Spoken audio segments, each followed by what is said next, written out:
Padre Fábio, sou Roberta, já lhe escrevi várias vezes e ando muito preocupada com a minha mãe, pois já fazem 8 meses que ela entrou numa depressão fortíssima e já não sabemos mais o que fazer. Eu, minha irmã, na verdade, não aguentamos mais, porque tem sido muito difícil e sofrido para todos nós, Padre. Sei que minha mãe sofre muito, mas também chego à conclusão que ela não se esforça para tentar mudar. Está fazendo terapia e o próprio médico fala que ela precisa reagir, só que ela continua na mesma. Às vezes perco a paciência, grito com ela, depois me arrependo. Não sei mais o que fazer. Chamo para ir à missa, para ir à praia, cinema, várias outras coisas, e nada ela quer. Só fica em casa sentada, deitada, e cada dia sente uma coisa diferente. Dor de barriga, dor de cabeça. Outro dia ligou aflita dizendo que os olhos pareciam pular, como se tivesse uma pressão alta no olho, né?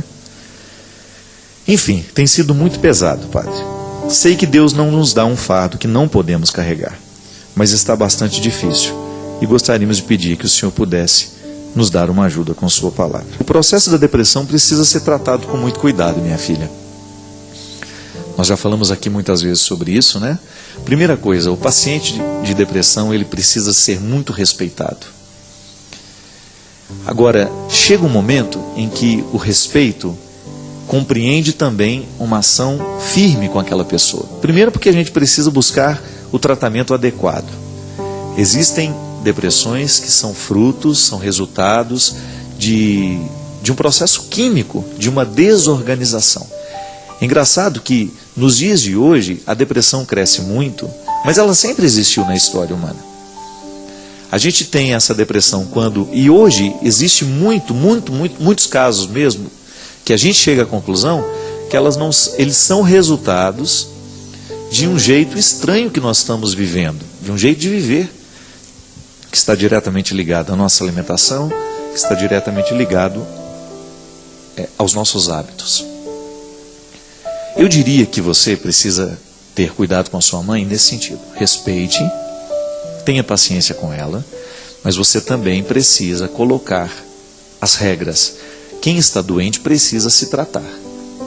Porque se não se trata, adoece a casa toda. Então buscar o melhor recurso, o melhor tratamento, tentar modificar um pouquinho o contexto da vida daquela pessoa, sabendo que o primeiro passo é um médico que possa fazer um bom diagnóstico, porque às vezes não é o melhor diagnóstico ainda. Às vezes muita gente não melhora da depressão porque ainda não acertou a medicação. Infelizmente, minha gente, eu particularmente penso que nós não podemos ficar com um diagnóstico só. A gente sempre precisa buscar uma segunda opinião. É importante a gente ter essa segunda opinião. E a outra depressão, que é muito comum também entre nós, ela nasce de uma insatisfação pessoal, fruto dos baques que a gente vai vivendo, das coisas que vão acontecendo, da inadequação que a gente vai vivendo, né? Porque às vezes a gente não sabe, e a coisa acontece, a gente olha para aquela tragédia toda e pensa, e agora? Como é que eu vou reagir diante disso tudo, né? É um problema. As dificuldades existem, todos nós estamos envolvidos com as dificuldades que são próprias da vida, ninguém está imune, não tem como você tomar uma vacina e falar, olha, quando o sofrimento chegar, eu já estou preparado para ele. Pode até ter preparo, mas você não vai ficar imune a ele. Vai sofrer, vai ficar abalado. Agora, o processo depressivo, ele vai se instalando quando essa tristeza vai se estendendo demais no tempo. Primeiro que a gente precisa distinguir isso, né? Não é toda tristeza que é depressão. Tristeza passa. E a depressão pode ficar estabelecida como um processo extremamente difícil e levar a pessoa até a morte muitas vezes. Porque vai deprimindo, ela vai perdendo a vitalidade, né? O que é perder a vitalidade? Perder o brilho, gente. O deprimido, ele vai ficando apagado. É o caso da sua mãe, não tem mais vontade de fazer nada.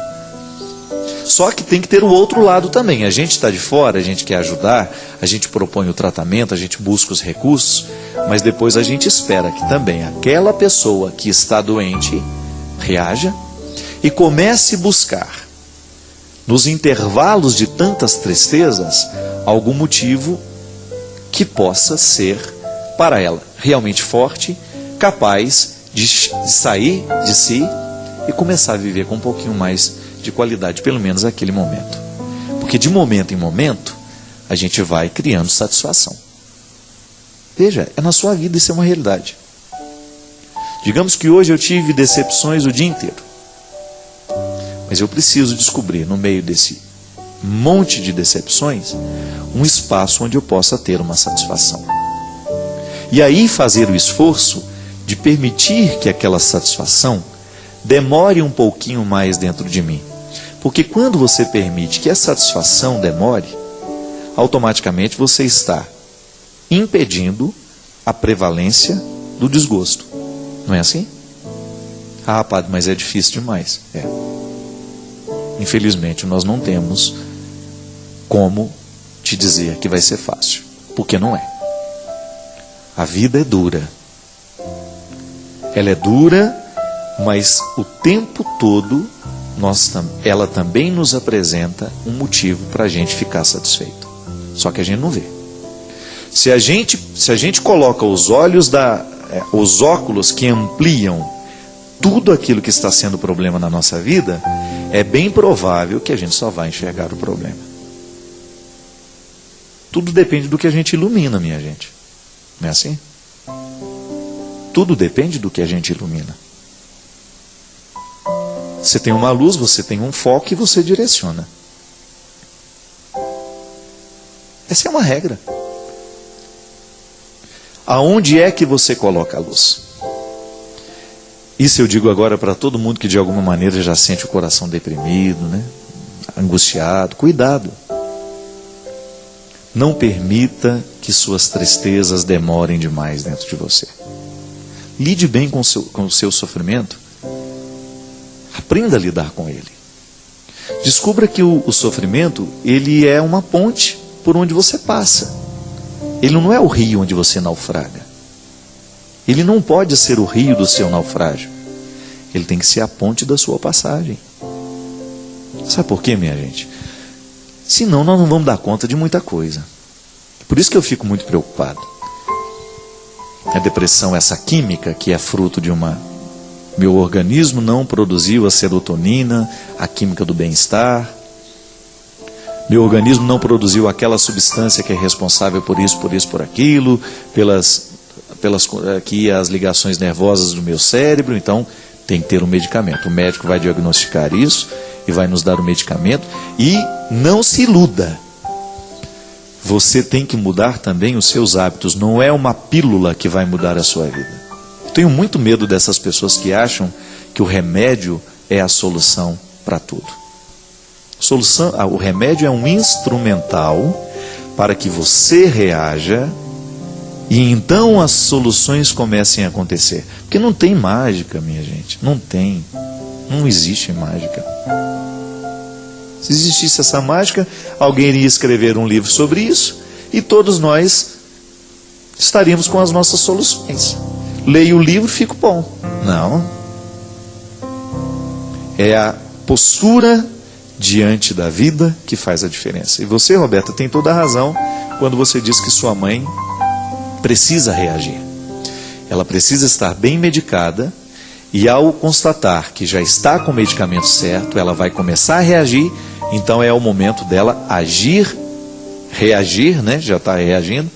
É o momento de mudar um pouco a estrutura de vida dela, começar a colocar um pouco mais de satisfação, de pensamento positivo, para que possa superar. É nessa hora que faz muita diferença crer em Deus. É nessa hora que faz diferença viver em Deus. Por quê? Porque quem tem essa dimensão da fé dentro do coração, sabe disso, por intuição. Que Deus não nos deixe esmorecer. Obrigado pela sua companhia. Derrame sobre nós a bênção do Deus Todo-Poderoso. Ele que é Pai, Filho e Espírito Santo. Amém. Que Jesus ilumine o seu dia. Inscreva-se, curta, comente e compartilhe para que essa mensagem possa ir mais longe e chegar ao coração de mais pessoas. Amém.